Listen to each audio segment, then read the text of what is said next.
বললো নাহিদ ভাই, second Republic তুমি বুঝো? গণপরিষদ ইলেকশন করবে তারা। গণপরিষদ তুমি যে করবে, এটা কাজটা কি বুঝান আপনি? দেখেন ওইখানে দর্শক যারা ছিল কেউ বুঝে কিনা। ইনকিলাব জিন্দাবাদের মধ্যে কি এমন আছে যা নাকি আমাদের আগে কখনো ছিল না? আর ইনকিলাব জিন্দাবাদ ইদানিং ওনাদের এক পীর সাহেব আছে বিদেশ থেকে, উনি একটা বক্তব্য দেওয়ার সময় শেষ করে ইনকিলাব জিন্দাবাদ। ইনকিলাব জিন্দাবাদটা কার স্লোগান বলুন তো? জনাব সাকিব, আমরা সাধারণত যেটা করি এই অনুষ্ঠানের সমসাময়িক বিষয় নিয়ে আলোচনা করি। এখনকার সবচেয়ে আলোচিত বিষয় নতুন দল, তরুণদের যে রাজনৈতিক দল, এটা নিয়ে অনেক আলোচনা হয়েছে ইতোমধ্যে। আপনার কাছে যেটা জানতে চাই, আপনি যেহেতু একজন রাজনীতিবিদ, একটি দল আছে আপনার, সেক্ষেত্রে এই নতুন দলে কি নতুন পেলেন, মানে আপনাদের দৃষ্টিতে রাজনৈতিক কমিশন এই নতুন কি পেলেন, এবং এরা এই রাজনীতিতে মানে যে পরিবর্তন আকাঙ্ক্ষা আপনারা করেন সেখানে কোনো ভূমিকা রাখতে পারবে কেন? ধন্যবাদ আপনাকে, আমার সহ-আলোচক সহ যারা দেখছেন সবাইকে শুভেচ্ছা, সালাম। দেখুন, মানে আমাদের তরুণরা একটা রাজনৈতিক দল গঠন করেছে এবং আমরা সেটাকে স্বাভাবিকভাবেই স্বাগত জানাই। এবং এই তরুণ যারা এটা নেতৃত্বে আছে তারা জুলাই আগস্ট অভ্যুত্থানের যে তরুণরা যুক্ত হয়েছেন তাদের একটা উল্লেখযোগ্য অংশ। এদের অনেকেই একেবারেই নেতৃত্বমূলক ভূমিকায় ছিল, কাজেই সেই দিক থেকেও এটার তাৎপর্য আছে।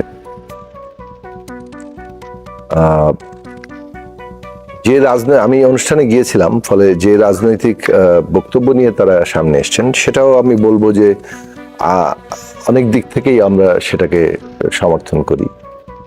কিছু কিছু বিষয় হয়তো আমাদের ব্যাখ্যা বিশ্লেষণ সময়ে প্রেক্ষাপটে কোন সময়ে কোনটা গুরুত্ব দিয়ে তুলবো সেই ক্ষেত্রে হয়তো পার্থক্য হতে পারে, কিন্তু সাধারণভাবে কন্টেন্টের সাথে আমাদের তেমন কোনো বিরোধ করার জায়গা নেই। বিকজ আমরা নিজেরা গত 10-15 বছর ধরে এই কথাগুলি বলছিলাম। বাংলাদেশে একটা গণতান্ত্রিক রূপান্তর দরকার, সাধারণ মানুষের স্বার্থের জায়গা যেখানে প্রতিনিধিত্ব হবে, সেই জায়গাগুলো নিয়ে কথা বলার প্রসঙ্গটা সামনে এসছে। এখন প্রশ্ন হচ্ছে যে আপনি এটা তো একটা বলে না, বৃক্ষ তোমার নাম কি ফলে পরিচয়। তো এই দল কি ধরনের রাজনৈতিক কর্মকাণ্ড সামনের দিনগুলোতে করে তার উপরেই কিন্তু মানুষ আসলে বিচার করতে থাকবে। এবং এখানে নিশ্চয়ই ধারাবাহিকভাবে মানুষের পক্ষে দাঁড়ানো সেটা একটা গুরুত্বপূর্ণ প্রশ্ন, এবং জনগণের ভেতর থেকে দলটা গড়ে তোলা। একটা সমস্যা এখানে তৈরি হচ্ছে যে যেহেতু জুলাই আগস্ট অভ্যুত্থানের পরে বৈষম্য বিরোধী ছাত্র আন্দোলনের প্রতিনিধি আকারে তারা অন্তর্বর্তী সরকারে যোগ দিয়েছিলেন, এখন তারাই যখন আবার একটা এই নাগরিক পার্টির মূল উদ্যোক্তা, তখন তাদের এই ক্ষমতায় থেকে দল গঠন করা এটা নিয়ে অনেক প্রশ্ন ইতিমধ্যে উত্থাপিত হয়েছে। যদিও নাহিদ ইসলাম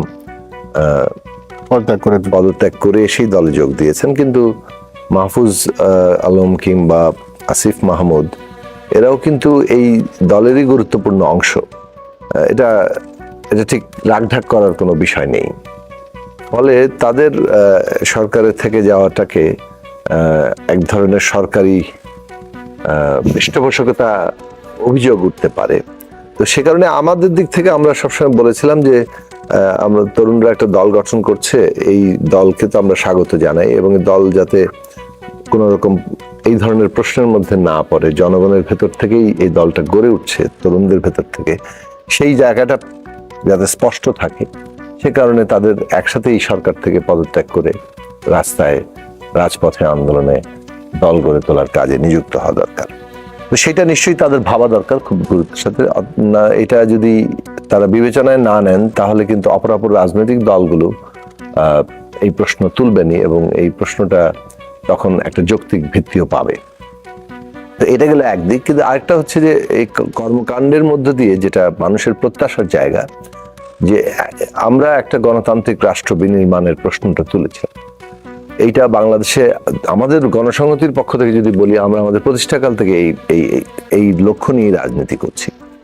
কিন্তু এইটা একটা জাতীয় প্রশ্নে পরিণত হওয়াটা বিগত 2018 সালের নির্বাচনের অভিজ্ঞতা, মানে যেখানে ভোট ডাকাতি রাতের বেলা ঘটলো, সেটার অভিজ্ঞতার পরে এমনকি বড় রাজনৈতিক দলগুলো এই অভিজ্ঞতার মধ্যে আসলো। বিএনপির মতো দল এই জায়গায় আসলো যে বহাল ব্যবস্থাটা, বিদ্যমান রাষ্ট্র যেটা একটা ফ্যাসিস্ট বন্দোবস্তের উপর দাঁড়িয়ে আছে, এইটা বহাল রেখে আমাদের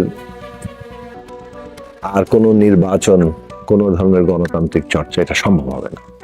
এটা কিন্তু খুব গুরুত্বপূর্ণ একটা শিফট, যে এই কাঠামোটা বদলাতে হবে। কাঠামো রেখে আর কোনো নির্বাচন সম্ভব না, চুনকালি করা সম্ভব হচ্ছে না। ফলে ধরুন এই যে আমরা আমাদের দল জোট থেকে 14 দফা সামনে হাজির করেছিলাম, বিএনপি তাদের অবস্থান থেকে 27 দফা হাজির করেছিল, অপর রাজনৈতিক দলেরও কর্মসূচি ছিল, এবং ওইখান থেকে যুগপৎ আন্দোলনে একটা 31 দফা কর্মসূচি এসেছিল, যেটার মূল কথা ছিল রাষ্ট্র ব্যবস্থা সংস্কার। এটা যে আসলো, এটা বাংলাদেশের পলিটিক্সে কিন্তু একটা শিফট। 72 সালের পরে প্রথম যে রিপাবলিক তৈরি হলো, এইখানে সিগনিফিকেন্টলি এই 72 সালের রাষ্ট্রটাকে কাঠামোগতভাবে বদলানোর যে উদ্যোগ কিংবা প্রস্তাবনা, এবং সেটা একটা জাতীয় প্রস্তাবনায় পরিণত হওয়া। কারণ আপনি যে কেউ প্রস্তাব তুললেই তো আর জাতীয় হয়ে যায় না।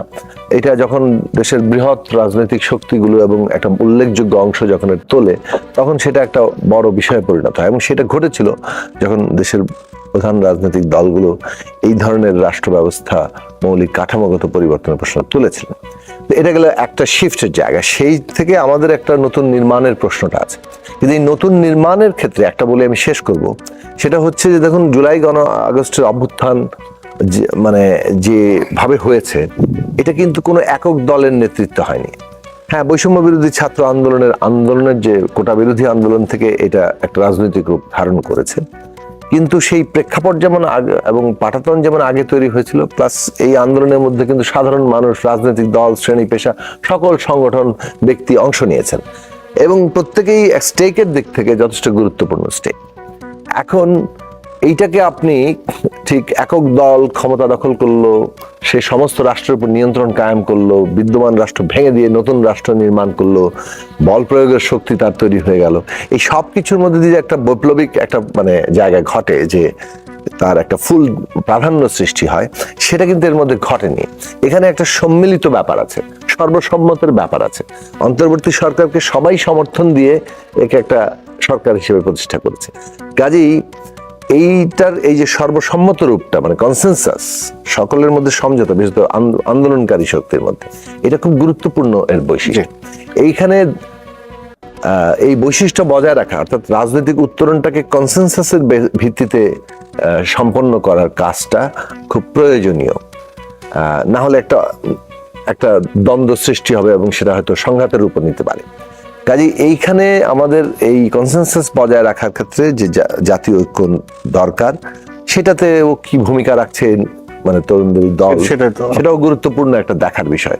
রাজনীতির বাইরে, অন্যান্য জনগণের প্রতিনিধিত্বের বাইরে এই গণতান্ত্রিক উত্তরণে জাতীয় ঐক্যের, ন্যূনতম জাতীয় ঐক্যের যে প্রয়োজনীয়তা, সেইখানে তাদের ভূমিকা কি থাকছে সেটা মানুষ সেটা দেখবে, এবং ওইখানে প্রত্যাশা যে এই জাতীয় ঐক্য রক্ষার ক্ষেত্রে তারা ইতিবাচক ভূমিকা রাখে কিনা সেটা একটা দেখছেন। মাসুদ কামাল, এই যে নতুন দল হলো জাতীয় নাগরিক পার্টি, এখানে তারা তো কতগুলো জিনিস সামনে এনেছে, আপনি সেটা খেয়াল করেছেন, কিন্তু একটা জায়গা আপনি পরিষ্কার হয়েছেন কিনা, যে বিশেষ করে আদর্শিক অবস্থান আসলে কি হবে বা কি হতে যাচ্ছে, বাংলাদেশ পন্থীর কথা বলেছে, এটা দিয়ে আসলে পরিষ্কার হয় কিনা।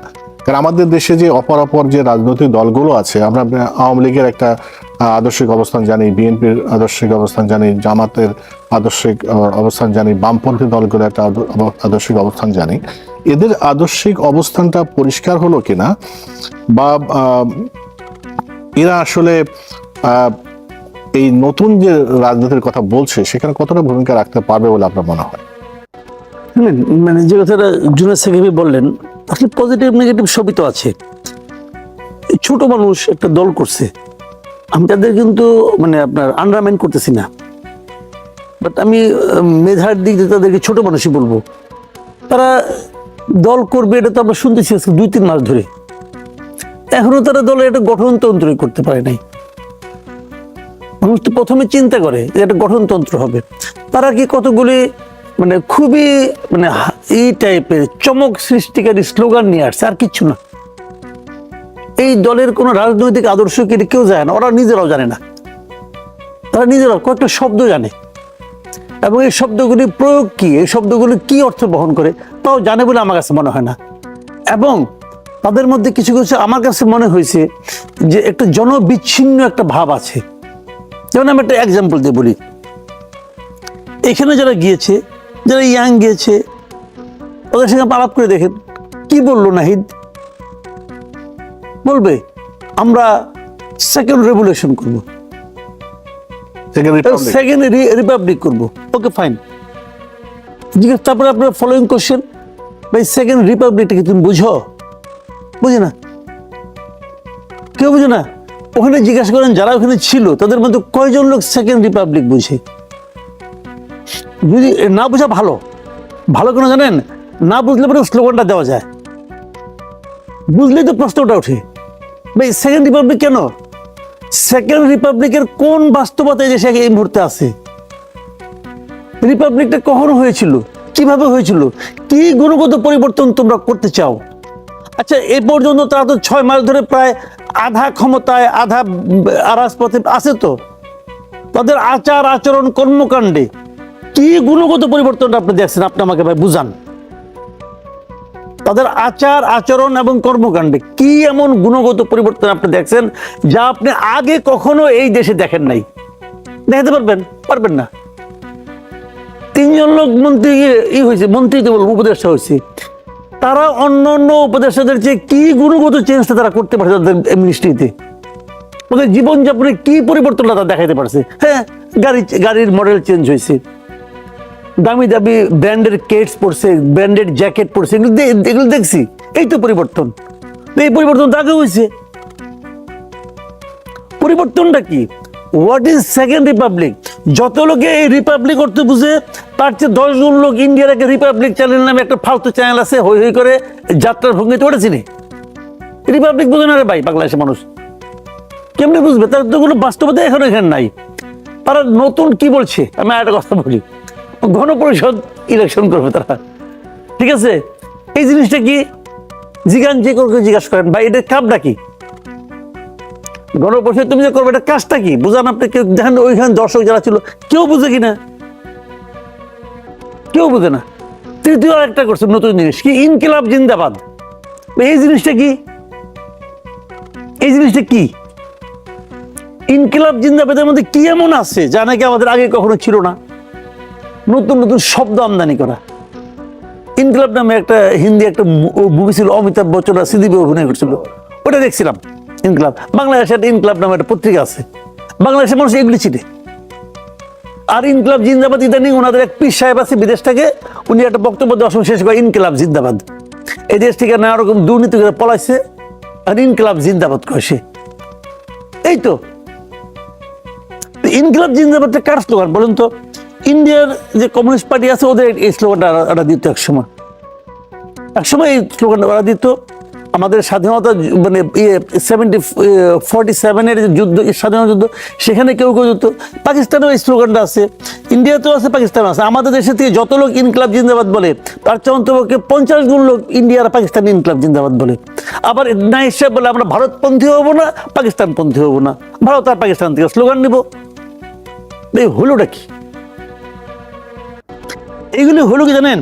নতুন নতুন শব্দ দিয়ে আপনি চমক দিতে পারেন, বাট এদের কি মিন করে? আপনাদের উচিত ছিল কি এই শব্দগুলি সম্পর্কে এই সভাটা করার আগে হোমওয়ার্ক করা, মানুষের কাছে যাওয়া, মানুষকে বোঝানো যে কি সেকেন্ড রিপাবলিক কি। সেই সময় কি চলে গেছে? সেকেন্ড রিপাবলিক ওটা না সামনে নিয়ে এসেছে। পুরো সময় চলে যায় না পৃথিবীতে। শুনেন, পৃথিবীতে সময় তো দিতে হবে। 1 সপ্তাহ পরে পৃথিবীতে কিয়ামত হচ্ছে না, আমি এটা বলি না যে কিয়ামত হয়ে যাব, সময় শেষ হয়ে গেছে। সময় অনন্তকাল আছে, কিন্তু যখন আপনি নতুন কিছু নিয়ে আসবেন আগে পাবলিকের সম্বন্ধে একটা প্রস্তুতি নিতে দিবেন না। আমি ওটা বলছি, সময় চলে যায় নাই, বাকি জীবন ধরে তারা বিরোধী দলে থাকবে, এটা প্রচার করবে, অমুক করবে, তমুক করবে, কোনো সমস্যা নাই। ইলেকশনের পরে দেখবে যে বেলুন চুপসে গেছে, কোনো সমস্যা নাই, তখন আর এটা প্রচারও করতে পারবে না। প্রচারটা এখনই করা উচিত ছিল। গত কয়েকদিন তারা ফেব্রুয়ারি মাসের সেকেন্ড উইকে দল করার কথা ছিল, সেই দল করতে করতে ফেব্রুয়ারির শেষের দিন করলো, লাস্ট ডে অফ ফেব্রুয়ারি করলো। তো এই কটা দিন তারা কি করছে? খালি নেতা কে হবে এটা ঠিক করার চেষ্টা করছে, খালি নেতাটা কে হবে, এবং সেইটাও করতে যে কম্প্রোমাইজের উপর কম্প্রোমাইজ। আহ্বায়ক, সিনিয়র যুগ্ম আহ্বায়ক, জুনিয়র যুগ্ম আহ্বায়ক নাই, সিনিয়র যুগ্ম আহ্বায়ক, সিনিয়র যুগ্ম সচিব, মানে এইগুলি খালি অ্যাকোমোডেট করার জন্য। এবং তারপর যেটা দাঁড়া করাইছে এটা হলো গিয়ে 90% ঢাকা ইউনিভার্সিটি আর বাকিটা অন্য 9%। আমি খুশি হয়েছি, আমি ঢাকা ইউনিভার্সিটির স্টুডেন্ট ছিলাম, এক ধরনের আনন্দ পাইছি যে ঠিক আছে এই একটা কোটার দিক দিয়ে আমরা এগিয়ে আছি। আবার এটা কিন্তু কোটা বিরোধী আন্দোলন করছে। তো এইগুলো সব মিলে যেটা হয়েছে, আমাদের দেশের এই দেশের মাটি, এই দেশের মানুষ, এদেশের যে রাজনীতি, তা সব কিছুর প্রভাব এখানে আছে, নাথিং নিউ।